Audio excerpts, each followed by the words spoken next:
Temperament कब build करना चाहिए? जितना ज्यादा आप टेस्ट दोगे, जितना ज्यादा सिचुएशन में जाओगे, आपको पता चलेगा आप किस सिचुएशन में किस तरीके से चीजों को हैंडल कर लेते हो। जैसे ही आपको लगे ना ये ट्रिकी क्वेश्चन है और आपको कैलकुलेशन करने में टाइम लग रहा है, उसको वहीं स्टॉप कर दो, दूसरे सिंपल क्वेश्चन की ओर जाओ।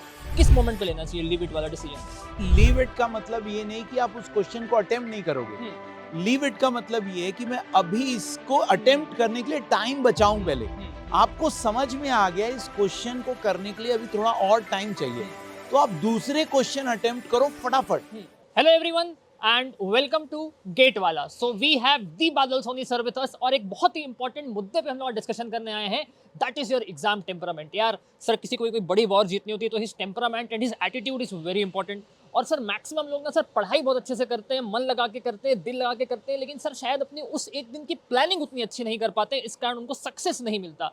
और जितने भी सक्सेसफुल लोग हैं ना, उनमें ये एग्जाम टेम्परामेंट वाला फैक्टर एक बहुत इंपॉर्टेंट रोल प्ले करता है और इसके बारे में कोई आपको बताता नहीं है। सो आई हैव बादल सर विथ मी, जिनको एक एकदम ही रिच एक्सपीरियंस है लोगों को गाइड करने का, बहुत अच्छे अच्छे एग्जाम खुद भी क्रैक करने का, और इनके जो स्टूडेंट्स हैं उन्होंने बहुत धमाकेदार तरीके से रैंक्स लाए हुए हैं। तो एक ट्राइड एंड टेस्टेड स्ट्रेटेजी के ऊपर हम लोग आज यहाँ पे बात करने वाले हैं। तो बादल सर, सबसे पहला क्वेश्चन मेरा आपसे ये है कि सर ये एग्जाम टेम्परामेंट क्या चीज़ है सर?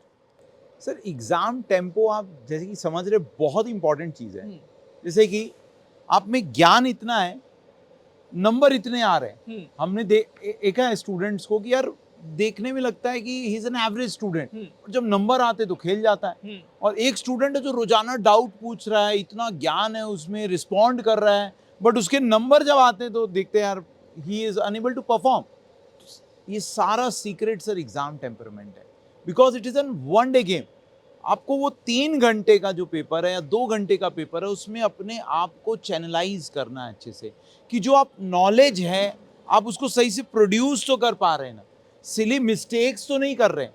ये सारा सर खेल एग्जाम टेम्परामेंट। सर मेरे को पर्सनली एक चीज़ लगती है सर, जिसका भी एग्जाम में AIR 1 आया है कि उसके पास सबसे ज़्यादा नॉलेज हो या ना हो, बट उसके पास सबसे अच्छा प्लान है, ऐसा मुझको लगता है सर। सर ये एग्जाम टेम्परामेंट एक बच्चे को बिल्डअप करना सर कब से स्टार्ट करना चाहिए? From day 1 of his preparation और टुवर्ड्स द एंडिंग, और जब वो सिलेबस खत्म कर लिया सर क्या करेक्ट टाइम है अपने आप को जज करने का कि okay from today I will be building concepts for exams and temperament for exams? और टेम्परामेंट कब बिल्ड करना चाहिए? सर ये ना सब्जेक्टिव प्रोसेस है पूरा। डे 1 से जब स्टूडेंट अपनी प्रिपरेशन कर रहा है तो धीरे धीरे धीरे उसका एग्जाम टेम्पो बढ़ रहा है, बट जैसे ही वो एंड तक पहुंच गया उसको एक्सेलरेट कर देना चाहिए प्रोसेस। वो कैसे करे? Proper revision strategy, proper test series, रोजाना अपने आप को एनालाइज करना, एग्जाम की स्ट्रैटेजीज बनाना, फिर उसको इम्प्लीमेंट करना। जैसे सर ड्राइविंग करते हैं, आप ड्राइविंग सीख लिए बट आप रोड पे नहीं चला पाओगे। कब चला पाओगे? जब आप धीरे धीरे रोजाना ड्राइव करोगे। तो यही है सर एग्जाम भी। जितना ज्यादा आप टेस्ट दोगे, जितना ज्यादा सिचुएशन में जाओगे, आपको पता चलेगा आप किस सिचुएशन में किस तरीके से चीजों को हैंडल कर लेते हो। जैसे कि सर फॉर एन एग्जाम्पल समझिए, आप एग्जाम दे रहे हो, आपने किसी क्वेश्चन को अटेम्प्ट किया बट वो क्वेश्चन आपसे नहीं बना, बट यू आर कॉन्फिडेंट कि आपने वो टॉपिक बहुत अच्छे से पढ़ा था। तो आप अब उस क्वेश्चन को अगर ईगो में ले लिए, खुन्नस पाल लिए कि यार ये क्वेश्चन मेरे से कैसे नहीं बनेगा, तो आप पता चला आपने 10-15 मिनट उसमें वेस्ट कर दिए। आंसर आया बट वो 10-15 मिनट की उस समय बहुत वैल्यू थी। वही अगर आप ईगो पे नहीं लेते, उस क्वेश्चन को लीव कर देते, किसी और क्वेश्चन की तरफ जाते, 3-4 क्वेश्चन पहले सॉल्व करते, आपका मॉरल बूस्ट होता, फिर आप घूम के वापस से उस क्वेश्चन पे आते तो खेल हो जाता। वो जो 10-15 मिनट का जो वेस्टेज था वो नहीं होता। अब ये कैसे पता चलेगा आपको किस सिचुएशन में कैसे बिहेव करना है? That is all about practice and building the exam tempo. मतलब यार ऐसा है ना कि अगर आपको पता है कि भाई जैसे कि टेस्ट मैच की शुरुआत होती है तो स्टार्टिंग में बॉल बहुत ज़्यादा स्विंग होती है, तो एक अच्छा बैट्समैन ना बहुत सारी अच्छी अच्छी बॉलों को डॉज करता है। वो ईगो पे नहीं लेता कि I will hit 6 in every ball. तो वो जो बॉल को डॉज करना है ना, actually that is exam temperament. Sir मुझे लगता है कि सर एक बच्चा अगर प्रिपरेशन करने जा रहा है तो सर जैसे होता है कि एक मेरा प्लान ए है पेपर को अटेम्प्ट करने का, एक मेरा प्लान बी है पेपर को अटेम्प्ट करने का, तो sir should we stuck to plan A only, या सर एग्जाम के टाइम पे कुछ गड़बड़ी हो गई सर तो सर प्लान बी पे जाना चाहिए? तो क्या बच्चा सर 2 प्लान लेके जाए एग्जाम में, 3 प्लान लेके जाए एग्जाम में, कि पहले मैं 1 मार्क्स अटेम्प्ट करूंगा, कि 2 मार्क्स अटेम्प्ट करूंगा, कि एप्टीट्यूड अटेम्प्ट करूंगा, कि मतलब सर कैसे वो प्लान बनाए?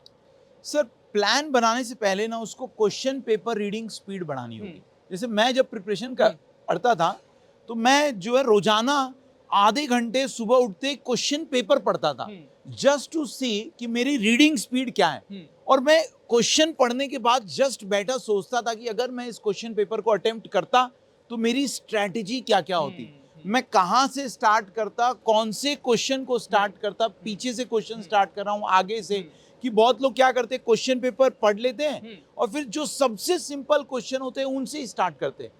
तो ये सबकी अलग अलग स्ट्रैटेजी है, हर एक स्ट्रैटेजी को अपनाओ, try every strategy in test series. तो टेस्ट सीरीज इसीलिए तो है, टेस्ट सीरीज का मतलब ये है कि आप अलग अलग स्ट्रैटेजी लगा के देखो आप किसमें सबसे ज्यादा कंफर्टेबल है और कौन सी आप पे चल रही है।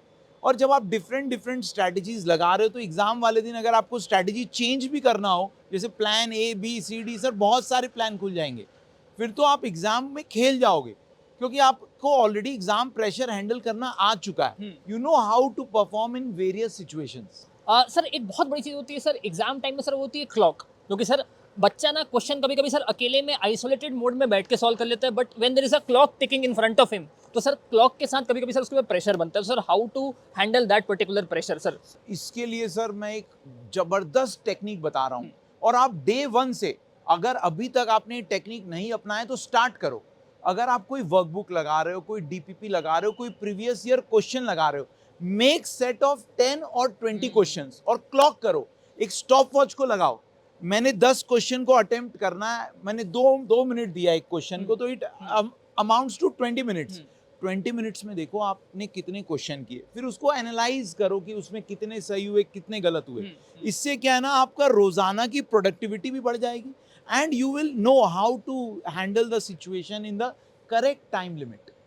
ये रोजाना करना चाहिए और it's a tedious process, but AR1 लाने के लिए तो sir you have to be different.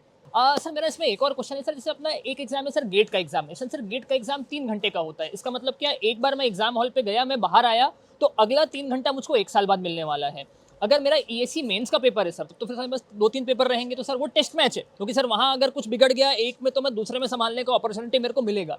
तो sir GATE exam is a 3 hours examination, it is the exam of momentum. अगर आपका स्टार्टिंग के 10-15 मिनट में मोमेंटम अच्छा बन गया तो you will go through it, but sir अगर मोमेंटम बिगड़ गया तो सर एग्जाम भी आपका बिगड़ जाएगा। तो सर एक इतने तगड़े एग्जाम के लिए आपको कैसी मेंटालिटी रखनी चाहिए कि भाई मेरा मोमेंटम वो बिगड़े ही ना, क्योंकि सर अगर 10 में से एक बार भी बिगड़ रहा है और वो एक बार गेट के एग्जाम के दिन हुआ तो सर मेरे साथ गलत हो जाएगा। तो सर इस प्रोबेबिलिटी को मैं मिनिमाइज कैसे करूं सर?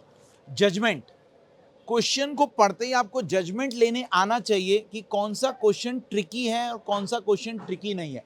बट बाई चांस कभी कभी हो जाता है कि हमारा जजमेंट रॉन्ग हो जाए, जैसे ही आपको लगे ना ये ट्रिकी क्वेश्चन है और आपको कैलकुलेशन करने में टाइम लग रहा है, उसको वहीं स्टॉप कर दो, दूसरे सिंपल क्वेश्चन की ओर जाओ। अगर आप 3-4 क्वेश्चन सर पहले ही 8-10 मिनट में लगा लेते हो तो आपका कॉन्फिडेंस धीरे धीरे बूस्ट हो जाता है। फिर आप हार्ड क्वेश्चन को भी फटाफट लगाओगे कि आपके ना आपका जो दिमाग है, सिविल इंजीनियरिंग या कोई भी पेपर आप अटेम्प्ट कर रहे हो विद एनी ब्रांच, आपका दिमाग खुल जाएगा उस समय। You would be actively prepare, you will be actively responding to the questions. तो अपने एग्जाम के टाइम में आपको इजी सी क्वेश्चन से स्टार्ट करके बढ़ना चाहिए, टेम्पो बिल्टअप हो जाता है। सर क्या एक एग्जाम निकालना, एक कॉम्पिटिटिव एग्जाम निकालना, सर ने बहुत सारे कॉम्पिटिटिव एग्जाम्स निकाले हुए हैं, सर ने बहुत सारे लोगों को ट्रेन किया, तो सर मैं ये जानना चाहता हूँ सर, क्या ये कॉम्पिटिटिव एग्जाम निकालना सर एक तरीके का ब्रेन ट्रेनिंग है क्या हम अपने एक ब्रेन को ट्रेन कर लेते हैं तो we can crack any kind of competitive exam? तो सर इसमें मेरा एक क्वेश्चन आपसे ये है सर कि क्वेश्चन को अटेम्प्ट कैसे करना है, बहुत सारे लोग बताते हैं। सर आपने एक बहुत अच्छी बात बताई आज हमको सेशन में कि यार क्वेश्चन को ना आपको लीव भी करना पड़ेगा अगर वो अच्छा है, आप उसमें टाइम वेस्ट मत करो। तो sir at what moment should I decide that I should leave this question? मतलब मैंने एक क्वेश्चन लिया, इसको सॉल्व करना स्टार्ट किया, 2.5 मिनट निकल गए हैं, तो कई लोगों को लगता है सर कि मैं 2.5 मिनट इसमें दे चुका हूँ यार, 2.5 मिनट और ही सही। तो क्या सर अगर उस मोमेंट पे उसने डिसीजन लिया कि लीव इट, तो सर ये लीव इट वाला डिसीजन कैसे ले सर, किस मोमेंट पे लेना चाहिए लीव इट वाला डिसीजन? सर पहले तो स्टूडेंट को समझना चाहिए, दिमाग को समझाना है, दिमाग को ट्रेन करना है। लीव इट का मतलब ये नहीं कि आप उस क्वेश्चन को अटेम्प्ट नहीं करोगे।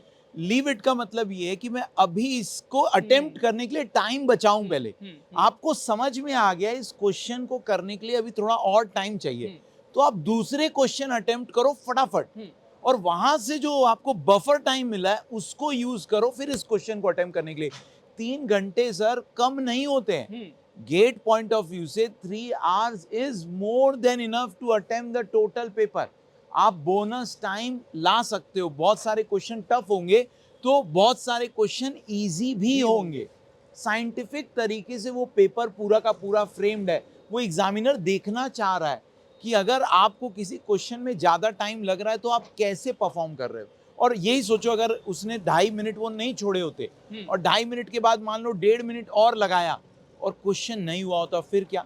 फिर इजी क्वेश्चन के भी ऊपर भी उसका असर जरूर पड़ेगा, 100% पड़ेगा। फिर ये होगा कि जो इजी क्वेश्चन है उसमें भी आप सिली मिस्टेक्स कर जाओगे।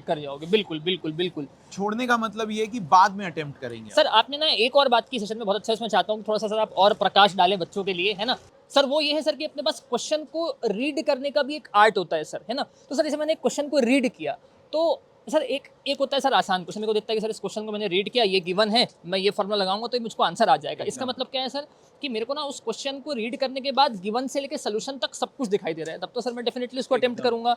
लेकिन सर एक क्वेश्चन को मैंने रीड किया, अब मेरे को लग रहा है कि यार हाँ मैंने पढ़ा तो है इसको, ठीक है, लेकिन शायद ऐसी पॉसिबिलिटी है कि मैं कुछ लिखूंगा तो शायद आंसर आ जाए। तो सर ये शायद अगेन एक प्रॉब्लम क्रिएट करता है। तो सर इस क्वेश्चन को मैं अपना पहला अटेम्प्ट दूं कि सर इसको मैं मार्क फॉर रिव्यू करके छोड़ दूं? सर जो आप क्वेश्चन की बात कर रहे हैं ना, those in my language are known as out of the box question. मतलब आपको कंसेप्ट का आइडिया है बट आपने कभी इस टाइप का क्वेश्चन हैंडल नहीं किया। अगर आपने इस टाइप का क्वेश्चन हैंडल नहीं किया है तो एक बार उसको छोड़ दीजिए, पहले वही क्वेश्चन करिए जिस टाइप के क्वेश्चन आपने कर रखे।